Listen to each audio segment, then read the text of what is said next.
চারিদিকে ঘুটঘুটে অন্ধকার। ঝোপঝাড়ের নিকটবর্তী অঞ্চলে দুটি একটি করে জোনাকি পোকা। আচমকা গুড়গুড় শব্দে আকাশটা ডেকে উঠল। অন্ধকার রাস্তাতে এগিয়ে চলেছে একটি নারী। মাঝে মাঝে বিদ্যুতের ঝলকানিতে তার আবছা দেহটা শুধুমাত্র দেখা যাচ্ছে।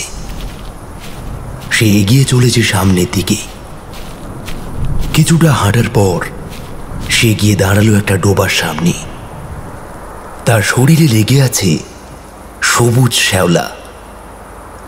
সে চেষ্টা করছে শ্যাওলাটাকে তুলে ফেলার, কিন্তু সে যতই তুলে ফেলার চেষ্টা করছে ততই তার শরীরে সেই সবুজ শ্যাওলা ভরে যাচ্ছে। এক সময় তার হঠাৎ মনে হলো তার পেছনে কে যেন দাঁড়িয়ে আছে। তার গভীর নিঃশ্বাস সেই নারীটা শুনতে পাচ্ছে। বুকটা তার ধক করে উঠল। আচমকা তার মনে হলো সে এখানে কি করছে, আর এখানে এলোই বা কি করে সে। চারিদিকে একবার তাকিয়ে সে ওখান থেকে চলে আসতে যাবে, ঠিক সেই সময় তার পায়ে কি যেন একটা জড়িয়ে যায় এবং সে চিৎকার করে মাটিতে পড়ে যায়। তারপর ঘষতে ঘষতে সে ডোবা জলের মধ্যে পড়ে যায়। কয়েক সেকেন্ড পরে সেই মেয়েটির মর্মান্তিক চিৎকার শোনা গেল।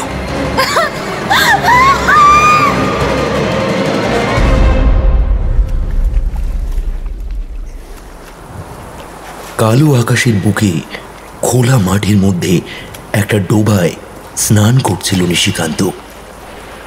একবার আকাশের দিকে তাকিয়ে বেশ চিন্তিত হয়ে পড়ল সে। তার কারণ সে বুঝতে পারল কিছু মিনিটের মধ্যেই ঝমঝম করে বৃষ্টি হতে চলেছে। এমনিতে দক্ষিণ দিক থেকে ঠান্ডা বাতাস হো হো করে ভেসে আসছে। নিশিকান্ত জল থেকে উঠতে গিয়েই একটা অস্ফুট আর্তনাদ করে উঠল। কি যেন একটা হয়েছে তার থায়ের কাছে, কেমন যেন জ্বালা জ্বালা করছে তার। নিশিকান্ত একবার থায়ের কাজটা চুলকে নিল, তারপর নিজের মনেই বলল, ধুস শালা, কি লাগলো আবার এই সময় পায়ের মধ্যে? সময়টা এমন বলে ভুল কিছু করেনি নিশিকান্ত। আজ মাঠ থেকে ফিরতে ফিরতে এমনিতেই দেরি হয়ে গেছিল। তারপর বাড়িতে সামনের দিকে ভেঙে পড়া বেড়াটা ঠিক করে ডোবার কাছে আসতে আসতে সত্যি বলতে একটু রাতই হয়ে গেছিল। ডোবাটা বাড়ির পেছনের দিকে।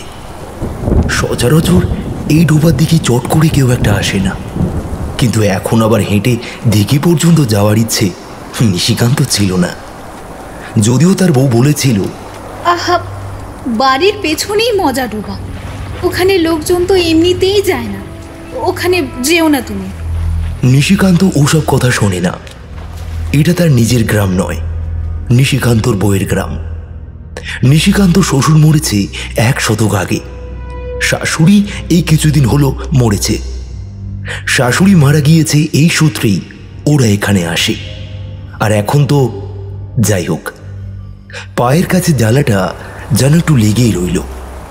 নিশিকান্তর পরনে মালকোচা মেরে পড়া ধুতির মতো কাপড়টা কেটে নিল। তারপর ভেজা কাপড়টা দিয়ে থায়ের কাছে ঘষতে লাগলো। কি যে লাগলো কে জানে। বউ মিথ্যে বলেনি। বউয়ের কথা শুনে এই ডোবাতে না এলেই ভালো হতো, তোলা জলে স্নান করে নিলেই হতো। কেন যে আমি বউয়ের কথা শুনলাম না।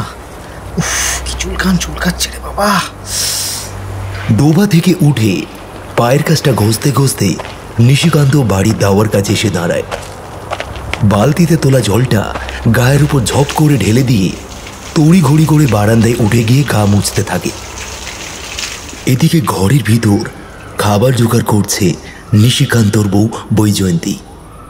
একবার সে গলা তুলে বলল, দাবার কাছে হারিকেনটা আছে, গা মুছে হারিকেনটা নিয়ে ঘরে এসো, খেয়ে দিয়ে নাও দেখি, সে কখন থেকে বসে আছি। নিশিকান্ত গাটা মুছে নিয়েছিল। মাথা মুছতে মুছতে ভিতরে ঢুকতে যাবে এমন সময় একটা অদ্ভুত ব্যাপার ঘটে গেল। নিশিকান্তর মনে হলো হ্যারিকেনের হাতলটা যেন বিদ্যুতের চমকের মতো একটা ধাক্কা দিল তার গায়ে। নিশিকান্ত প্রায় পড়ে যেতে যেতে সামনে নিল। মাথাটা ঘুরে উঠল তার। ব্যাপারটা কি হলো? আর ঠিক তখনই পায়ের কাছে থায়ের দিকে সেই জায়গাটা আর একবার যেন দগদগ করে উঠল। নিশিকান্ত মুখ তুলে সেদিকে তাকিয়ে দেখল হ্যারিকেনের আলোয় থায়ের কাছে ঠিক মাঝামাঝি জায়গাটায় লেগে রয়েছে একটা সবুজ রঙের শ্যাওলা। আর ঠিক তখনই বাইরে থেকে ভেসে আসা হু হু করে ঠান্ডা বাতাস নিশিকান্তের গোটা শরীরটা ভিজিয়ে দিয়ে গেল আরেকবার। নিশিকান্তর মনে হলো বহু দূরে জলের তলায় বুদবুদে উঠলে যেমন শব্দ হয় ঠিক তেমনই একটা শব্দ ভেসে আসছে তার কানে। সে শব্দটা মন দিয়ে শুনতে লাগলো। আর ঠিক এমন সময় তার মনে হলো কেউ যেন তার পিছনে এসে দাঁড়িয়েছে। ঝট করে পিছনের দিকে ঘুরে কাউকে সে দেখতে পেল না। আলোটা হাতে না নিয়ে ঘরের ভিতরে ঢুকে এলো নিশিকান্ত। ততক্ষণে শোঁ শব্দ করে শুরু হলো তুমুল ঝড় এবং তার সাথে প্রবল বৃষ্টিপাত। আরে কি হলো? আলোটা আনলে না কেন? ও আলো ধরতে আমার ভয় করছে, তুই নিয়ে আয়। বৈজয়ন্তী অবাক হলেও তখন সেসবের সময় ছিল না তার হাতে।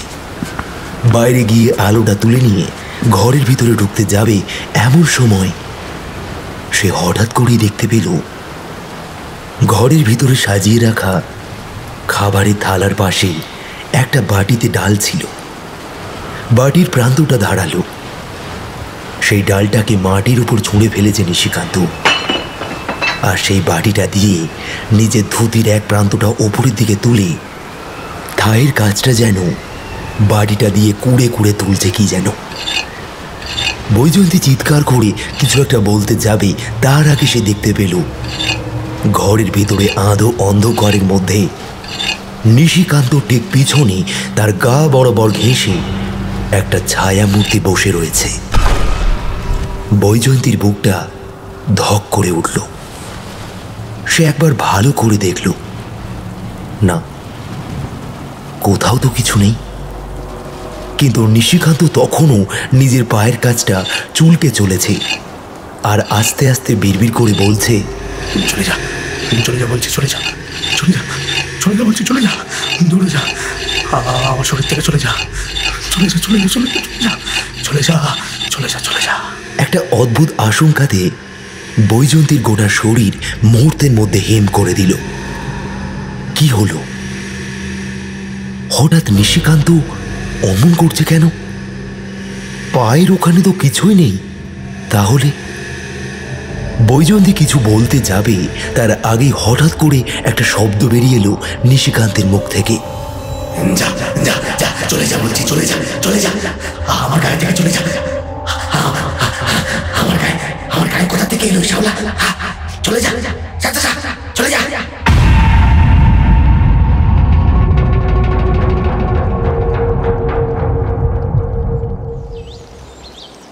আমি তো কিছুই বুঝতে পারছি না দাদা। সেই যে সন্ধেবেলা এলো তারপর থেকে কি এমন যে করছে আমার তো ভয় হয়। পাশে বসেছিল এই গ্রামেরই এক বৃদ্ধ, তার নাম শশধর সামন্ত। বৈজয়ন্তীর যখন বিয়ে হয় নিশিকান্তের সাথে তখন শশধর ছিল না। শশধরকে বৈজয়ন্তী ছোট থেকে দাদা বলেই ডাকে। তাই কাল সন্ধ্যাবেলা এমন অদ্ভুত ব্যাপারটা হওয়ার পর বৈজয়ন্তী আর কাউকে কিছু না বলে সোজা শশধর সামন্তকে ডেকে এনেছে। শশধর সামন্ত সব কথাই শুনল। ঘরের ভিতরে নিশ্চিন্তে শুয়ে রয়েছে নিশিকান্ত। রাতের বেলা এক ফোঁটা ঘুমাতে পারেনি সে। বৈজয়ন্তীকে শশধর সামন্ত একটু ভেবে নিয়েই বলল, ভালো করে ভেবে বলো তো ব্যাপারটা ঠিক কি হয়েছিল। বৈজয়ন্তীর ভাবার কিছুই ছিল না। সব কিছু তার চোখের সামনে ছিল। কাল সন্ধ্যার পর থেকে গোটা রাতই মনে হয়েছে তার ঘর থেকে ছুটে পালিয়ে যায়, কিন্তু সে পারে না। তার উপর যা ঝড় বৃষ্টি বজ্রপাত হয়েছিল, বাইরে বের হতে সে ভয় পাচ্ছিল। সন্ধেবেলা যখন ডোবা থেকে স্নান করে এলো তখনই। কথাটা শেষ করতে না দিয়ে শশধর সামন্ত প্রায় চিৎকার করে বলে উঠল, সর্বনাশ, কি বলিস রে? ওই ডোবা মানে ওই জঙ্গলের ডোবা? রাতের বেলা ওখানে যেতে কে বলেছে? শশধর সামন্তের মুখ থেকে বেরিয়ে আসা প্রায় চিৎকারটাকে আমল দিল বৈজয়ন্তী। সে বলল, আমি আমি বলেছিলাম, ওকে আমি বারণও করেছিলাম, কিন্তু আমার কথা শুনলো না। বলল ওইটুকু জলে নাকি তার স্নান করা হবে না, তাই ডোবাতেই গেল। রাতের বেলা এখন আর দিঘিতে যাবে না। আর ওখান থেকে আসার পরেই খেতে বসে বারবার পায়ের কাছে চুলকাতে শুরু করলো। আমি কতবার বললাম পায়ে কিছু নেই, কিন্তু যতবারই বলেছি আমি ততবার চিৎকার করে বলেছে, হ্যাঁ, দেখতে পাচ্ছিস না? দেখতে পাচ্ছিস না শ্যাওলা লেগেছে? হ্যাঁ, এই দেখ, এই দেখ শ্যাওলা লেগেছে, শ্যাওলা। হ্যাঁ, দেখতে পাচ্ছিস না? শশধর বৈজয়ন্তীর মুখের দিকে তাকিয়েছিল। এই দিনের বেলা রোদের আলোয় দাওয়ার কাছে বসে বৈজয়ন্তী যেন ভয় পাচ্ছে। গলার স্বরটা কিরকম যেন ঘ্যাস ঘ্যাসে হয়ে গিয়েছিল। কোনো রকমে খেয়ে দিয়ে ঘরে যখন শুতে গেল তখনও পায়ের কাছে বারবার হাত দিয়ে চুলকাচ্ছে। আমি তাও একবার বললাম, তোমার কি মাথা খারাপ হয়েছে? কিছু নেই, এমনি এমনি চুলকাচ্ছ। কথা শুনে আমার দিকে লাল চোখ করে তাকালো। তারপর হাতের নখগুলো দিয়ে পায়ের কাছটা চুলকোতে চুলকোতে বলল, ডুবে যাচ্ছে, সব ডুবে যাচ্ছে। ওই দেখ, ওই দেখ, সব ডুবে যাচ্ছে। শ্যাওলা চারিদিকে, শ্যাওলা, তো শ্যাওলা সব ডুবিয়ে দেবে আমাকে, সব সব ডুবিয়ে দেবে আমাকে, সব ডুবিয়ে দেবে। এভাবে অনেকক্ষণ চিৎকার করতে লাগলো। আমি তারপরে একরকম জোর করে সরিয়ে দিলাম। ঘরের ভেতর আলোটা জ্বালিয়ে রাখতে বলল। বাধ্য হয়ে হারিকেনটা জ্বালিয়ে রেখেছিলাম, আর তারপরে শুয়ে পড়েছিলাম। কিন্তু যখন রাতের বেলা ঘুমটা ভাঙলো তখন যা দেখতে পেলাম দাদা, তাতে তাতে আমার বুকের রক্ত হিম হয়ে গেল। ঘরের দরজার দিকে তাকিয়ে দেখি দরজাটা খোলা, ভেতরটা অন্ধকার। ওই ঘরের দরজায় এগিয়ে গিয়ে বাঁ হাতে আরেকটা দরজা আছে, মাটির ঘর। ঘরের দরজার বাইরের কাছে শুয়েছিলাম আমি। সকালে ঘুম থেকে উঠে দেখি ওর শরীরটা বিছানা থেকে নেমে গেছে, ঠিক সাপ যেভাবে আস্তে আস্তে বিছানা থেকে নিচের দিকে মাথা নামিয়ে দেয় সেইভাবেই ওর মাথা থেকে পেটের কাছ পর্যন্ত মাটির উপরে ঝুলছে। ঘরের ভেতর হারিকেনের আলোটা রয়েছে তখন, আর সেই আলোতে দেখলাম ওর দুটো চোখ খোলা। দুটো চোখ খোলা থাকলেও সেই চোখের মনি নেই। গোটা মুখটা যেন মাটির কাছে চলে এসে বন্ধ হয়ে রয়েছে। দুপা বিছানার উপরে দুপাশে ছড়ানো, যেন আস্তে আস্তে একটা সাপের মতো কিছু নিচের দিকে নেমে যাচ্ছে। নিচের দিকে না রে মা, জলের দিকে। নিশিকান্ত রাতের বেলা জলে নামার চেষ্টা করছিল। আমি ভীষণই ভয় পেয়ে গেছিলাম। চিৎকার করে উঠতে যাব, দেখি কেমন করে মাটিতে পড়ে গেল। তারপরে উঠে এমনভাবে আমার দিকে তাকালো যেন আমায় চেনে না। একটা অদ্ভুত ঘড়ঘড়ে গলায় বলল, এই এই এই, কে তুই? কে তুই? এখানে এসেছিস কেন?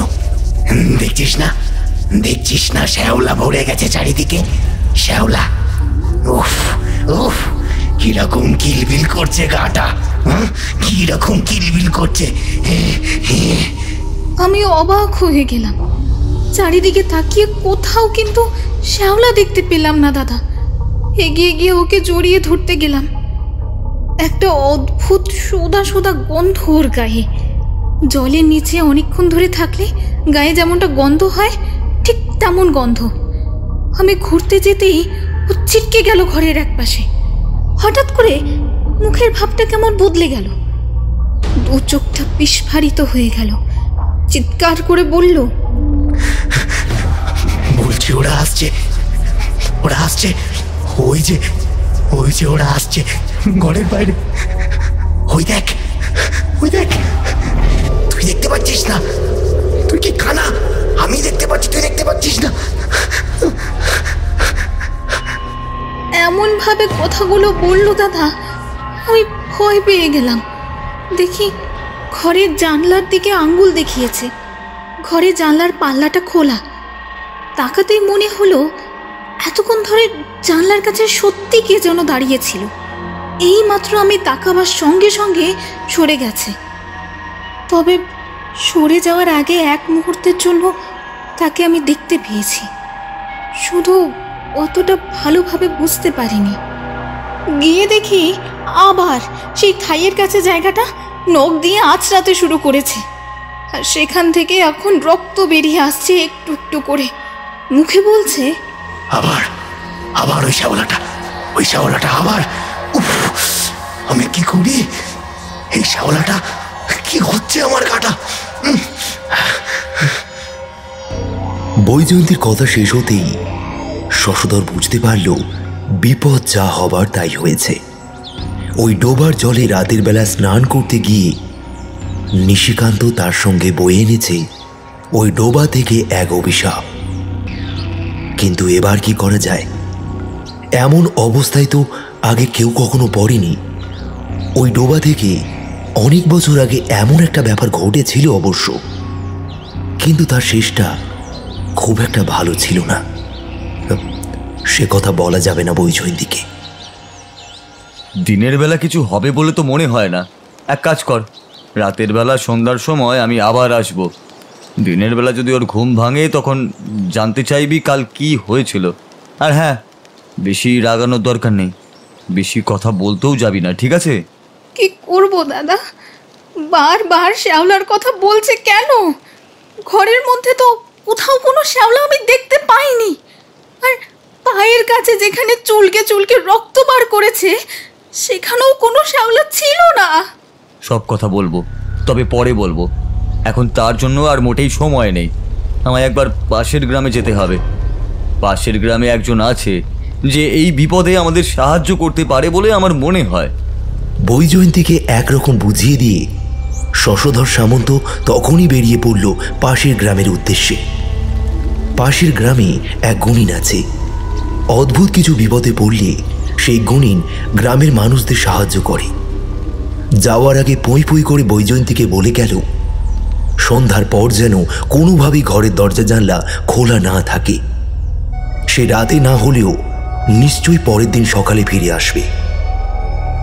দিনের বেলা কিন্তু নিশিকান্তের ঘুম ভাঙল না। বৈজয়ন্তী চেষ্টাও করল না।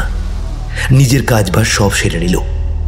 যেই অন্ধকার নেমেছে এমন সময় পাশের ঘর থেকে একটা চিৎকারের শব্দ শুনে বৈজয়ন্তী ছুটে গেল সেই ঘরে। আর তারপরে যে দৃশ্যটা দেখতে পেল তাতে তার গোটা শরীর কাঁপতে লাগলো।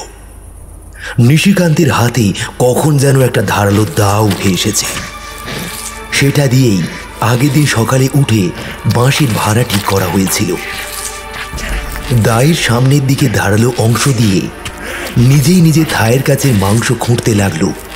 আর তারপরে বলতে লাগলো, চলে যা বলছি, চলে যা। এই শ্যাওলাটা আমার গা থেকে যাচ্ছে না কেন? আজ কুড়ে কুড়ে তোকে আমি তাড়াবো আমার গা থেকে। শালা কষ্ট হচ্ছে, তোকে আমি তাড়িয়েই ছাড়বো। নিশিকান্ত সেই রূপ দেখে বৈজয়ন্তী আর স্থির হয়ে থাকতে পারল না। সোজা ঢুকে গেল ঘরের ভিতর। নিশিকান্ত তখন দু হাতে দা দিয়ে নিজের কাজটা করেই চলেছে। রক্ত ভাসতে শুরু করেছে, কিন্তু নিশিকান্ত শরীরে যেন ব্যথার কোনো অনুভূতি নেই। চামড়া মাংস ভেদ করে সাদা হাড়ের গায়ে পর্যন্ত দায়ের খোঁচা লাগতে শুরু করেছে।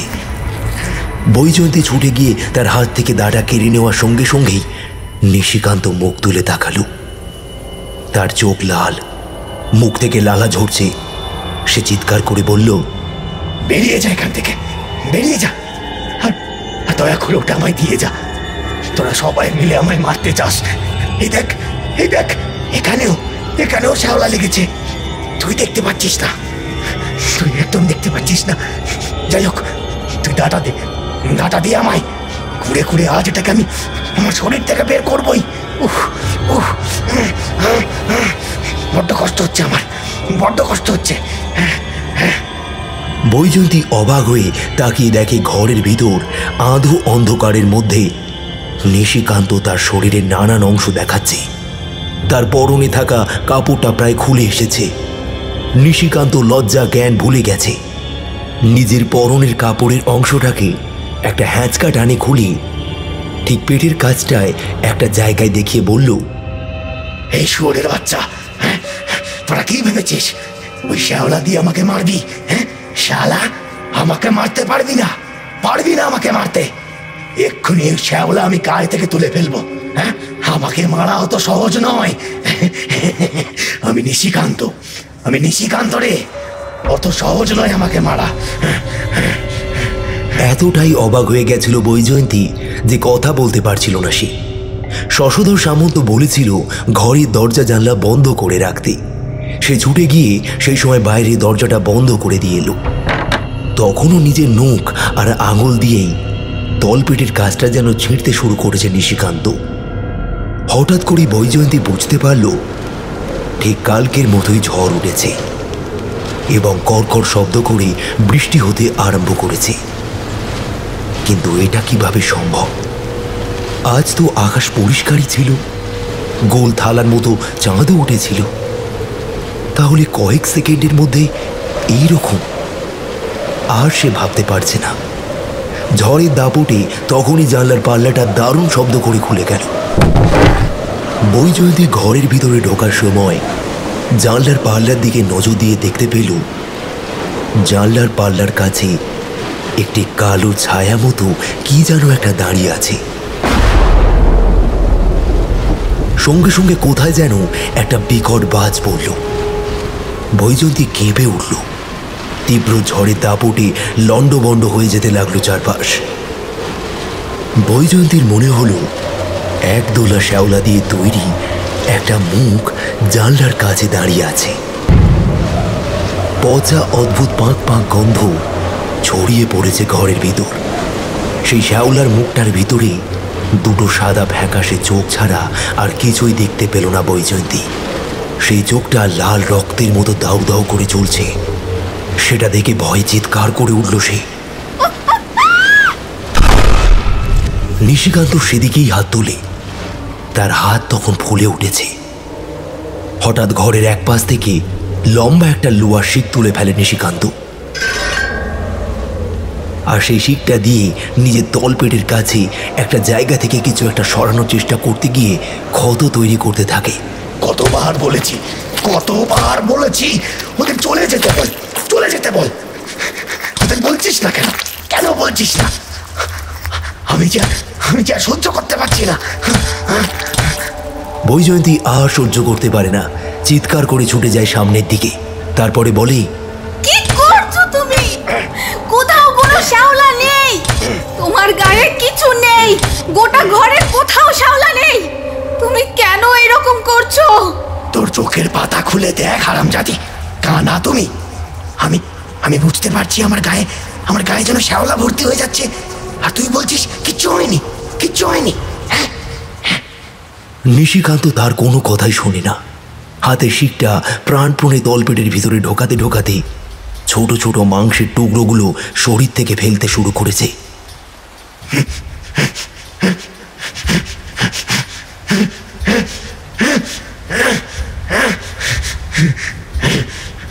আমায় মারবি? আমায় মারবি? অত সোজা না। ওই শ্যাওলা আমি আমার গায়ে থেকে ফেলে দেব, সব ফেলে দেব। দেখ না আমি কি করি, দেখ।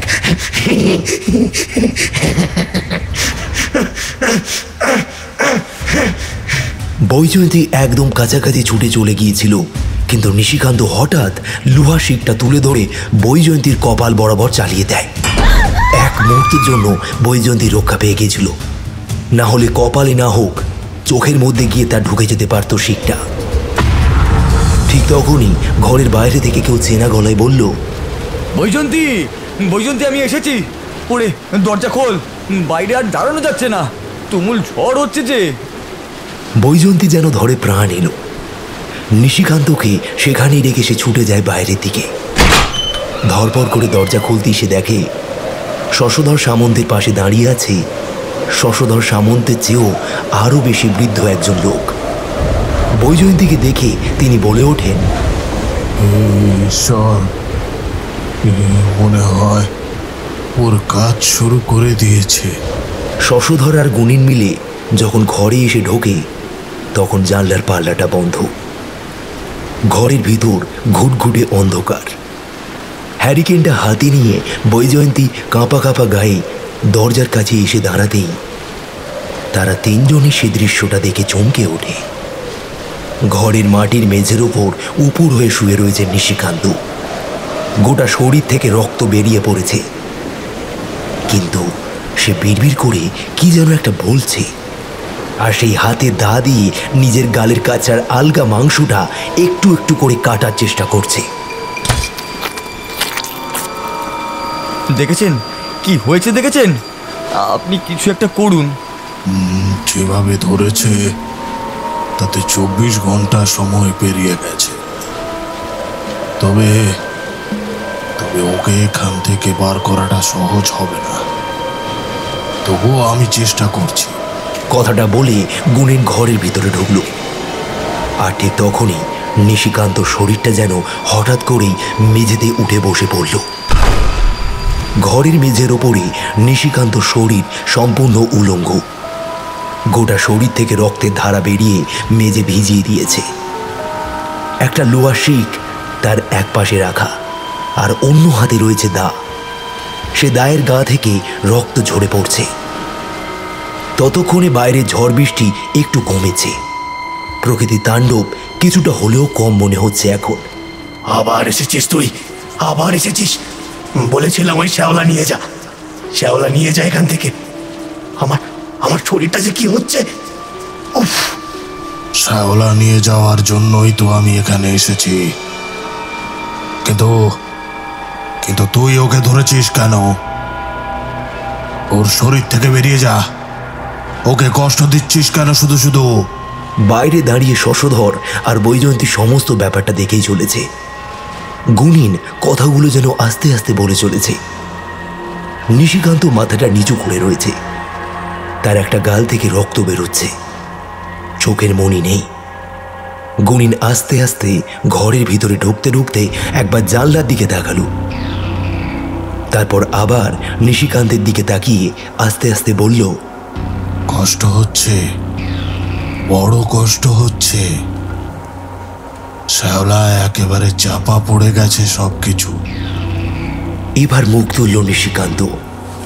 তারপর তার মুখে রাগ, হিংসা এসব কিছুর বদলে যেন ভেসে এলো কান্না।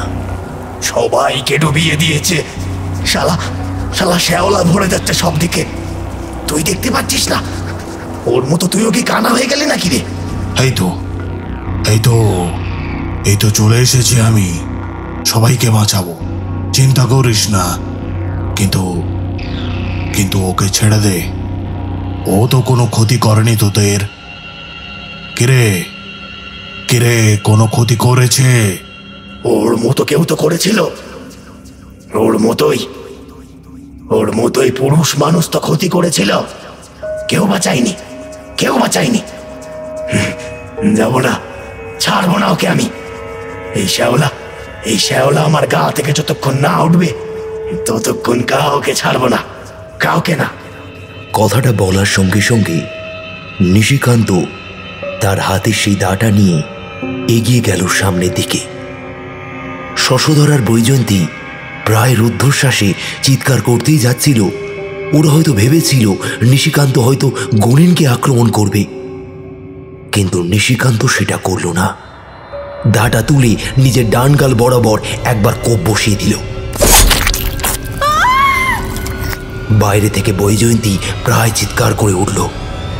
শশধর সঙ্গে সঙ্গে তার হাতটা শক্ত করে চেপে ধরল। ঘরের ভিতরে থাকা গুণিনের চোখের সামনে নিশিকান্তর গাল বেয়ে নেমে আসতে লাগলো রক্ত। নিশিকান্ত সেই অবস্থাতেই হাসছে।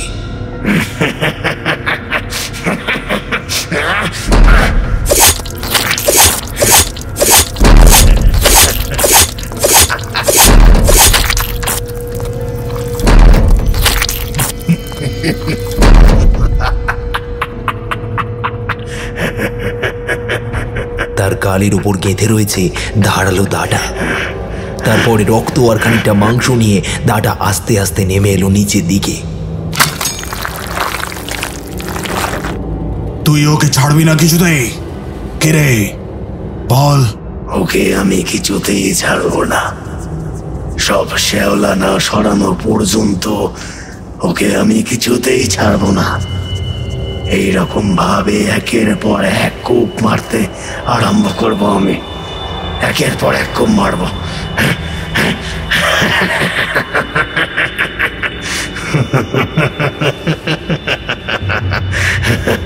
দেখি কি হয়, দেখি। গুনিন এবার মুখ তুলে তাকালো পিছনে শশধরের দিকে। ঠিক সেই সুযোগে নিশিকান্ত শরীরটা একটা হ্যাঁচকা টানে গিয়ে ঢুকলো ঘরের বিছানার নিচে এবং বিছানার তলা থেকে খলখল করে পৈশাচিক হাসি হাসতে লাগলো। যাচ্ছে না কেন? যাচ্ছে না কেন? যাচ্ছে না কেন? যাচ্ছে না কেন? সারা বলো।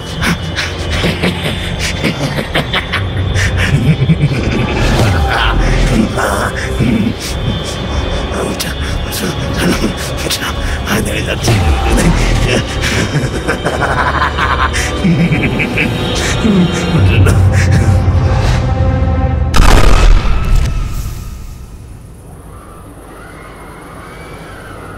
তখন অনেক রাত। বারান্দার দাওয়ার কাছে বসে শশধর সামন্ত, গুনিন আর বৈজয়ন্তী। ঘরের ভিতর বিছানার তলায় তখনও আগের মতোই বসে মাঝে মাঝে বিড়বিড় করে একই কথা বলে চলেছে নিশিকান্ত। ব্যাপারটা কি বলো তো দাদা, আমি তো কিছুই বুঝতে পারছি না। তোমরা মনে হচ্ছে অনেক কিছুই জানো। আপনি বলুন না, আসলে ওর কি হয়েছে? এ তো আমাদেরই বাড়ি। ওই ডোবায় তো এর আগেও আমরা অনেকবার গিয়েছি, রাতের বেলা গিয়েছি, দেখেছি, কিন্তু কখনো কিছু হয়নি। তাহলে শ্যাওলা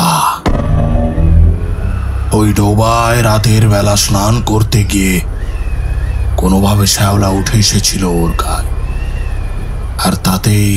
বৈজয়ন্তী আর প্রশ্ন করল না। গুনিন বলতে লাগলো, আজ থেকে 6 মাস আগের কথা। একদিন এই গ্রাম থেকে একজন আমার কাছে গিয়ে পৌঁছলো। বলল এই গ্রামের এমনই একজন নাকি পাগল হয়ে গেছিল। তার কথা শুনে আমি এখানে এলাম। দিনের বেলা কোনো সমস্যা নেই, দিনের বেলা সে ঘুমিয়ে থাকে, কিন্তু অন্ধকার হওয়ার পরে চিৎকার করে ওই নিশিকান্তের মতোই শ্যাওলা শ্যাওলা বলে ওঠে। তার গায়ে যেন শ্যাওলা লেগে আছে, আর সেই শ্যাওলা সে ছাড়া অন্য কেউ দেখতে পায় না। সে যেভাবেই হোক সেই শ্যাওলা তোলার চেষ্টা করে। হাত দিয়ে তুলতে না পেরে ধারালো ছুরি, কাটারি, এমনকি যা সামনে পায় তাই দিয়ে তোলার চেষ্টা করে। আমি যখন এসেছি তখন অবস্থা খুবই খারাপ। তার গোটা শরীর ক্ষত বিক্ষত, প্রচণ্ড অদ্ভুত সে অবস্থা। আমি অনেক চেষ্টা করলাম, কিন্তু কিছুই করে উঠতে পারলাম না। আমার চোখের সামনে রক্ত ঝরতে ঝরতে রক্তের অভাবে সে মারা গেল। কিন্তু সেদিন একটা ব্যাপার আমি বুঝতে পেরেছিলাম। ওই শ্যাওলা আসলে যার গায়ে লাগে শুধু সেই দেখতে পায়, আর ওই শ্যাওলার পেছনে রয়েছে অন্য কিছু। কারণ রাতের বেলা ওই ছেলেটিকে দেখতে দেখতে বুঝতে পেরেছিলাম বাড়ির আশেপাশে কোনো একটা অদ্ভুত শক্তি রয়েছে। তারপরে আমরা খোঁজ নিয়ে দেখতে পাই ওই ছেলেটি 2 দিন আগে রাতের বেলা তোদের বাড়ির পেছনের ওই ডোবায় কোনো একটা কারণে নেমেছিল, আর তারপর থেকেই ব্যাপারটাও এমন হয়েছে। সত্যি বলতে খবরটা তোরা হয়তো জানিস না, 7-8 মাস আগে আমাদের গ্রাম থেকে একটি মেয়ে নিরুদ্দেশ হয়ে যায়। তাকে আর কোথাও খুঁজে পাওয়া যায়নি। অনেকে মনে করে সে কোথাও পালিয়েছে, হয়তো সে কারোর সঙ্গে চলে গিয়েছে। আবার অনেকে মনে করে রাতের বেলা তার সঙ্গে কেউ খারাপ কিছু করেছে এবং তারপর তার লাশটা গুম করে দিয়েছে। গরিবের ঘরের মেয়ে অসুস্থ মায়ের সঙ্গে থাকতো, সে ঘটনার কয়েকদিনের মধ্যেই তার মাও মারা যায়। এবার আমাদের মনে হয় ওই মেয়েটির সঙ্গে খারাপ কিছুই হয়েছে, আর তার শরীর কোনোভাবে ওই ডোবার মধ্যে শ্যাওলার তলায় লুকিয়ে রেখেছে কেউ। ঠিক তখনই বৈজয়ন্তীর চোখ চলে যায় দাওয়ার অন্য পাশে। একটা কালো ছায়া দাওয়ার অন্য পাশের অন্ধকারের কাজটায় যেন চুপ করে দাঁড়িয়ে আছে। বৈজয়ন্তী চিৎকার করে কিছু একটা বলতে যাবে, তার আগে সেটা হাওয়ার মধ্যে মিলিয়ে গেল। আমাদের কাছে আজকের রাতটাই সময় আছে। আজকে রাতে কিছু করতে না পারলে নিশিকান্তকে কিন্তু আর বাঁচাতে পারবো না আমরা। আগের বারও এমনই হয়েছিল। 24 ঘন্টার মধ্যেই কিছু একটা করতেই হবে আমাদের। বৈজয়ন্তীর বুকের ভিতরটা কেমন করে উঠল। সে ছুটে যায় ঘরের ভিতর, আর তখনই দেখতে পায় আরও একটা অদ্ভুত দৃশ্য। কখন যেন নিশিকান্ত ঘর থেকে বাইরে বেরিয়ে এসেছিল, এখন ঘরের জানলার কাছে দাঁড়িয়ে আছে। তার দাঁড়িয়ে থাকাটা অদ্ভুত। গোটা শরীর উলঙ্গ, মাথাটা জানলার গড়াদের কাছে যেন হেলান দেওয়ার মতো করে রয়েছে, আর বাকি শরীরটা মাটির উপরে যেন ঝুলছে, যেন একটু হলেই সে ওই জানলার গড়াদের ছোট্ট ফাঁক দিয়ে বাইরে বেরিয়ে যাওয়ার চেষ্টা করবে। দৃশ্যটা দেখেই বৈজয়ন্তী চিৎকার করে উঠল, আর তার চিৎকারের শব্দ শুনে শশধর আর গুণিন দুজনেই ছুটে এলো দরজার কাছে। গুণিন এবার ঘরের ভিতরে ঢুকেই নিশিকান্তর দিকে এগোতে এগোতেই দেখতে পেল নিশিকান্তের হাতে শিরার কাজটা লম্বা করে কাটা, সেখান থেকে রক্ত পড়ছে। সর্বনাশ, হাতের শিরা কেটে ফেলেছে। তাড়াতাড়ি কর, এক্ষুনি গ্রামের কবিরাজকে খবর দাও, না হলে ওকে কিছুতেই বাঁচানো যাবে না। শশধর তখনই বেরিয়ে পড়ল। বৈজয়ন্তী আর সহ্য করতে পারল না, জ্ঞান হারিয়ে লুটিয়ে পড়ল মাটির ওপরে। গুণিন ঘরের ভিতরে ঢুকে ঘরে দরজা জানলা সবকিছু বন্ধ করে দিল। সেই সময় নিশিকান্ত তখন ঘরের এক কোণে গিয়ে বসেছে আর বলছে, সরছে না, সরছে না, শ্যাওলা আসছে, শ্যাওলা, আরো শ্যাওলা, ডেকে দিচ্ছে, ডেকে দিচ্ছে, সব সব ডেকে দিচ্ছে। শ্যাওলা সরিয়ে দেব আমি। সেবার বুঝতে পারিনি, এবার আমি বুঝতে পারছি। সব শ্যাওলা সরিয়ে তোকে বাঁচিয়ে আনবো। তুই ওকে ছেড়ে দে, ছেড়ে দে ওকে। এইবার নিশিকান্ত চোখ তুলে তাকালো গুণিনের দিকে। অদ্ভুত হাসি তার মুখে।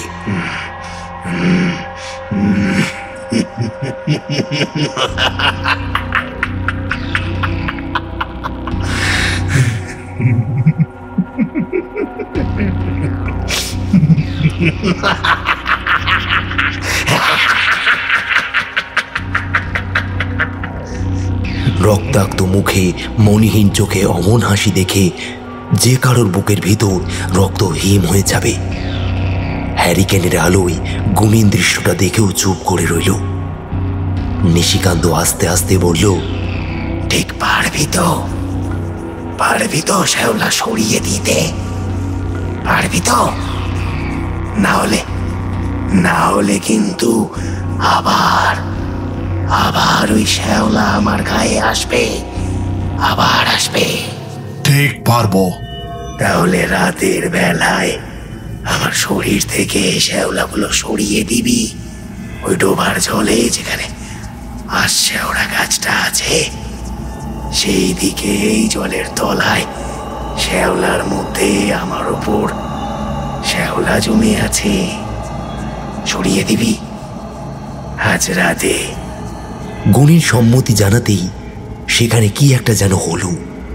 হঠাৎ কাঁপুনি দেখা দিল তার গায়ে, গোটা শরীর মোচড়াতে শুরু করছে। নিশিকান্তের মুখ থেকে বেরিয়ে আসছে অদ্ভুত কিছু একটা আর্তনাদ।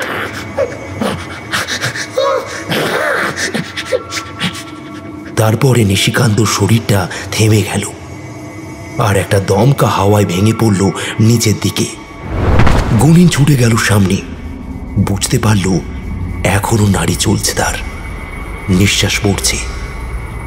কিছুক্ষণের মধ্যেই শশধর সামন্ত কবিরাজকে নিয়ে এলো নিশিকান্তের বাড়িতে। শেষ রাত পর্যন্ত অনেক চেষ্টা করে নিশিকান্তকে খানিকটা সুস্থ করেছিল কবিরাজ, কিন্তু এখনো তার জ্ঞান ফেরেনি, আশঙ্কাও যায়নি। সমস্ত কাজ সেরে কবিরাজ বলল, হাতে শিলা কাটলেও এমনভাবে কাটিনি যে মৃত্যু হতে পারে, বুঝেছ? আর আমি ওর ব্যবস্থা করে দিয়েছি, তবে কয়েকটা দিন বিশ্রামের প্রয়োজন। অনেক রক্ত ঝরেছে, বুঝতে পেরেছ? শরীরও দুর্বল থাকবে, তোমরা কিন্তু একটু খেয়াল রাখবে, কেমন? আমি চললাম। সমস্ত খেয়াল রাখবো আমি কবিরাজ মশাই, প্রয়োজন হলে আপনার কাছেও যাব। আপনি যে কি উপকার করলেন। কবিরাজ চলে যেতেই শশধর সামন্ত আর গুণিন সেখান থেকে বেরিয়ে এলো। প্রথমে গুণিন সমস্ত কথা শশধর সামন্তকে বলতেই সে বলল, তার মানে রাতের বেলা ওই ডোবার কাছে গিয়ে ওকে তুলে আনতে হবে। কিন্তু কিন্তু কাজটা কি সহজ হবে? আর সত্যি সত্যি কি ওখানে তাহলে ওই মেয়েটার শরীর পাওয়া যাবে? একটা সুযোগ তো আমাদের নিতেই হবে। আজ রাতটা আমাদের কাজে লাগাতেই হবে। ওই ডোবার কাছে গিয়ে শ্যাওলার গাছের সোজাসুজি জলের দিকে শ্যাওলার তলা থেকে ওকে তুলে আনার চেষ্টা করব আমি। তুমিও থেকো। কথাটা শশধর সামন্তের পছন্দ হলো না। তার যেন কথাটা শুনে সন্দেহ হতে লাগলো। যদিও গুণিন যখন বলেছে সে কথায় সন্দেহ করার মতনও কিছু নেই, তবুও কিছু যেন একটা খটকা তার মাথায় লেগেই রইল বারবার।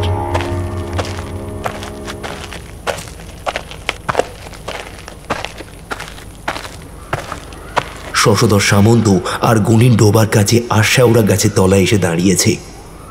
তখন ঠান্ডা হাওয়া ফুরফুর করে বইছে। গুণিন পরনে একটা লাল রঙের ধুতি পরেছিল। শশধর সামন্তকে ওখানে দাঁড় করিয়ে রেখে আস্তে আস্তে জলের দিকে নামতে লাগলো সে। শশধর ওপর থেকেই হাতের হ্যারিকেনটাকে তাক করে ধরেছিল নিচের দিকে। আমি একটা কথা কিছুতেই বুঝতে পারছি না, রাতের বেলা কেন? দিনের বেলাতেও তো ওকে তুললে হতো, তাই না? কোনো বিপদ হবে না তো? গুণিন কিন্তু কোনো উত্তর দিল না। জলের দিকে নামতে নামতে সে বুঝতে পারল ডোবার এই দিকটায় সত্যিই অনেক শ্যাওলা জমে আছে। ডোবাটা বেশ গভীর, সামনের দিকে একটু পার থাকলেও আর একটু নেমে আসতেই হঠাৎ গলা অবধি জলে গিয়ে পড়ল গুণিন। গোটা শরীরে শ্যাওলা লতা গাছপালা এসে লাগছে। গা শিরশির করতে লাগলো তার। আর কিছু না থাক, সাপ থাকতে তো পারে, কিন্তু সেসব ভাবার সময় এখন তার কাছে নেই। দুটো হাত দিয়ে নিচের দিকে হাতড়াতে লাগলো সে। এদিকে তার গায়ে প্রায় শ্যাওলা জমে গিয়েছে, আর শ্যাওড়া গাছে সোজাসুজি নিচের দিকে হাতড়াতে হাতড়াতে হঠাৎ করে একটা হাত ঠেকল তার হাতের সঙ্গে।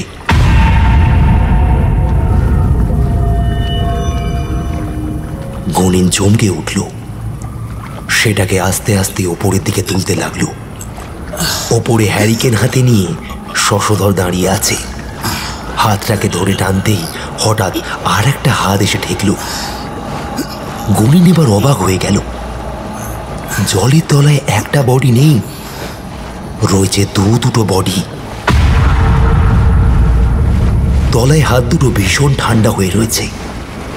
তাকে টানতে টানতে গায়ে শ্যাওলা মেখেই আস্তে আস্তে ওপরের দিকে এগোলো গুণিন। অনেক কষ্টে দুটো বডি তুলে নিয়ে ডোবার পাড়ের কাছে নিয়ে আসতেই ওপর থেকে হ্যারিকেনটা হাতে নিয়ে নিচে নেমে এলো শশধর। তারপর হ্যারিকেনটাকে এক সাইডে রেখে দুটো বডি ওপরের দিকে তুলে নিল শশধর। সেও প্রায় চমকে উঠেছে, দুটো বডি কি করে? হ্যারিকেনের আলোটা সেই বডি দুটোর উপরে ফেলতেই মুখ থেকে বেরিয়ে এলো একটা তীব্র আর্তনাদ। তার কারণ সামনে ডোবার পাড়ে মাটির উপরে যে বডি দুটো পড়ে আছে তার মধ্যে একটা ওই মেয়েটার বডি, আর একটা বডি বৈজয়ন্তীর। সাদা ফ্যাকাশে হয়ে যাওয়া মৃতদেহ, তার গলার কাছে একটা শক্ত চাপা লাল রঙের দগদগে দাগ। গোটা শরীরে শ্যাওলা জমেছে, মাছের দল ঠুকরে ঠুকরে মুখ আর শরীর থেকে মাংস খেয়েছে। একটা চোখ বোধহয় গলে গেছে। অদ্ভুতভাবে এক চোখে সে তাকিয়ে রয়েছে ওদের দিকে। ভয়ে কাঁদতে কাঁদতে শশধর সামন্ত বলল, কিন্তু এটা কি করে হয়? বৈজয়ন্তী যদি এখানে, তাহলে? গুনিনের দুই চোখ বিস্ফারিত হয়ে গেছে। একটা প্রবল অদ্ভুত আশঙ্কা তার মাথার মধ্যে ধাক্কা দিয়েছে। ঠিক সঙ্গে সঙ্গে শশধর দেখতে পেল গুনিন তার গোটা শরীর থেকে শ্যাওলা সরাতে শুরু করেছে। সেই একটা একটা করে শ্যাওলা সরাতে সরাতে এক সময় সে বুঝতে পারল তার গোটা শরীরের মধ্যে শ্যাওলা ভরে গেছে এবং কোনো মতে সেই শ্যাওলা তার গা থেকে যাচ্ছে না। এবার সে ভয় চিৎকার করতে লাগলো, শ্যাওলা, শ্যাওলা সরে যা, সরে যা। এই শ্যাওলা আমায় ডুবিয়ে মারবে। আমি বুঝতে পারছি, আমি কিছুতেই এটা হতে দেব না। শ্যাওলা, শ্যাওলা সরে যা, সরে যা। এই শ্যাওলা আমায় ডুবিয়ে মারবে। আমি বুঝতে পারছি না, আমি বুঝতে পারছি, আমি কিছুতেই এটা হতে দেব না, কিছুতেই না। শশধর বিস্ফারিত চোখে তাকিয়ে রইল সামনের দিকে। সে খেয়াল করল না কখন তার পেছন থেকে একটা ছায়া মূর্তি এসে দাঁড়িয়েছে। যখন সে লক্ষ্য করল ততক্ষণে গুনিন নিজের দাঁত আর নখ দিয়ে নিজের গায়ের চামড়া একটু একটু করে ছিঁড়তে আরম্ভ করেছে। রক্তমাখা মুখে সে চিৎকার করেই চলেছে,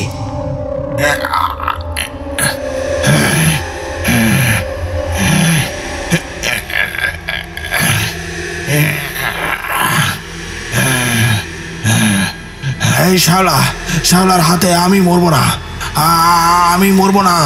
ফেলে দেবো, ওগুলো সব ফেলে দেবো, সব ফেলে দেবো।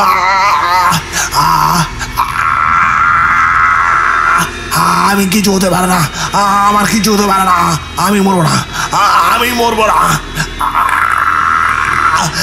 শশধর বুঝতে পারছিল গুনিন কোনোভাবে ওই অশুভ শক্তির কবলে চলে এসেছে।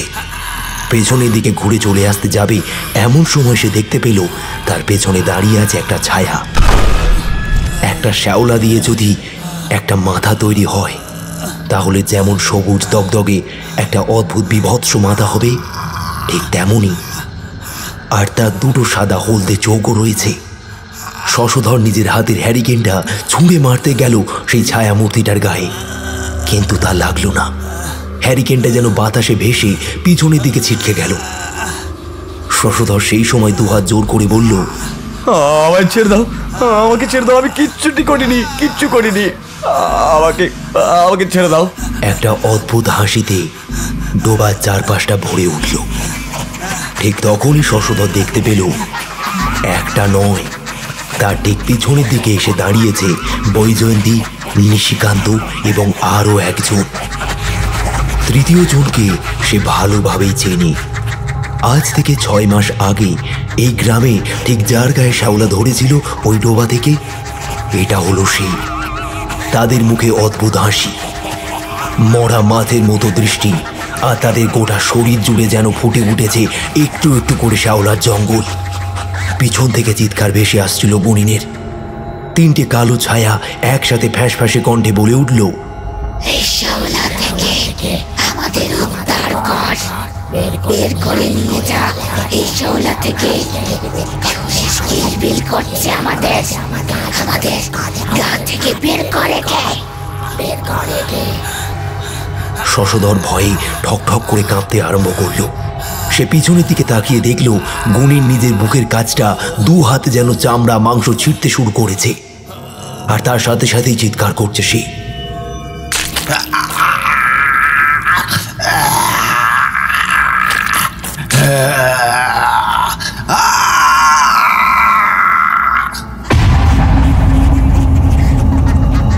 সেই চাপা হাসির শব্দটা শশধরের কানের ভিতরে যেন তালা ধরিয়ে দিচ্ছিল। সে আর এক মুহূর্তও দাঁড়ালো না, ছুটে গেল পাড়ের দিকে। তারপর ডোবার পাড় ধরে লাফিয়ে উঠল মাটির রাস্তায়।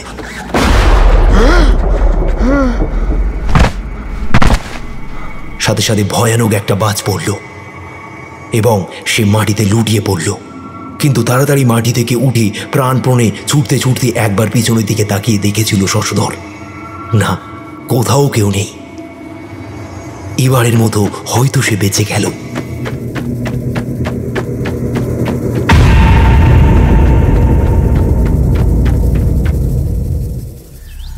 পরের দিন শশধর খোঁজ নিয়েছিল বৈজয়ন্তী আর নিশিকান্তকে। গ্রামের লোকেরা নিশিকান্তের শ্বশুরবাড়ির ঘরের দরজা ভেঙে ভিতরে ঢুকে দেখল ঘরের ভিতরে পড়ে রয়েছে একটি মাত্র মৃতদেহ। সেটা হলো নিশিকান্তর। তার গোটা শরীর রক্তাক্ত, হাতে শিরা কাটা, রক্তে গোটা শরীর ভেসে যাচ্ছে। গ্রামের লোকেরা গুণিনের শরীরটা খুঁজে পায়নি।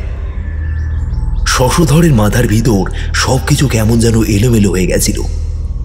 প্রথম দিন বৈজয়ন্তীর সঙ্গে কথা বলার পর থেকে যা হয়েছিল সবকিছু অনেকবার ভেবেও সে কিছুই মেলাতে পারেনি শশধর। তবে একটা জিনিস বারবার সে বুঝে উঠতে পারছিল না, সেটা হলো বৈজয়ন্তী কখন মরল। তার স্বামী না হয় শ্যাওলার শিকার হয়ে মারা গেল, কিন্তু বৈজয়ন্তী মরল কিভাবে? গুণিনের শরীরটা হয়তো ডোবার মধ্যে কোথাও উধাও হয়ে গেছে, বা খুঁজলে হয়তো পাওয়া যেতেই পারে। তবে কাল যা তার সাথে হয়েছে সে কিছুতে ওই ডোবার কাছে আর যাবে না। কাল কিছুই হয়নি এটা ভেবে নিজেকে সান্ত্বনা দিয়েছিল শশধর। তারপর দেখতে দেখতে কেটে যায় কয়েকটা দিন। তবে তার এখনো একটাই প্রশ্ন মাঝে মাঝে উঁকি মারে, বৈজয়ন্তী মরল কিভাবে?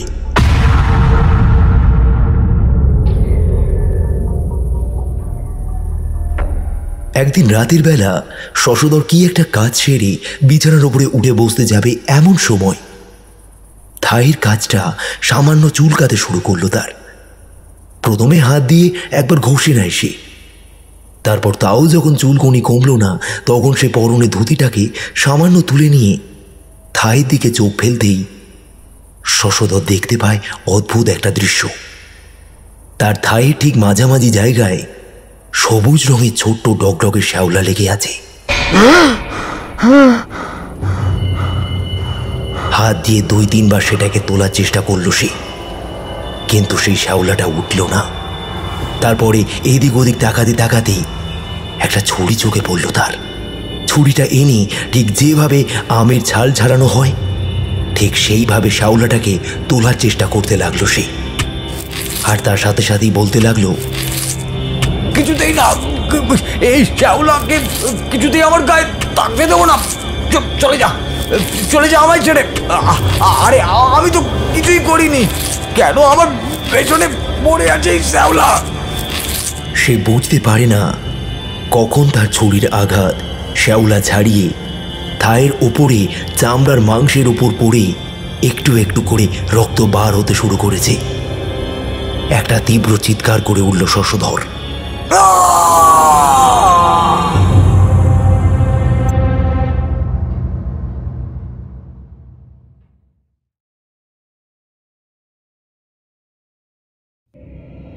শুনছিলেন আজকের গল্প ধূমকেতুর কলমে কালো ঝড়ের রাত। আজ গল্প পাঠে তন্ময় এবং গল্পের সূত্রধার আমি পম্পা। বিভিন্ন চরিত্রে ছিল গোরা, প্রকাশ, বুবাই, সুমন এবং আমি পম্পা। স্ক্রিপ্টিং করেছে মৌমিতা সাহা। আর হ্যাঁ, গল্পটি কেমন লাগলো তা কমেন্ট করে নিশ্চয়ই জানাবেন। ভালো লাগলে একটা লাইক করে দেবেন এবং আরও নতুন নতুন নানান ধরনের গল্প শুনতে চাইলে আমাদের চ্যানেলটিকে সাবস্ক্রাইব করে বেল বাটনটি অল সেট করে নেবেন। ভালো থাকবেন, সুস্থ থাকবেন। ধন্যবাদ।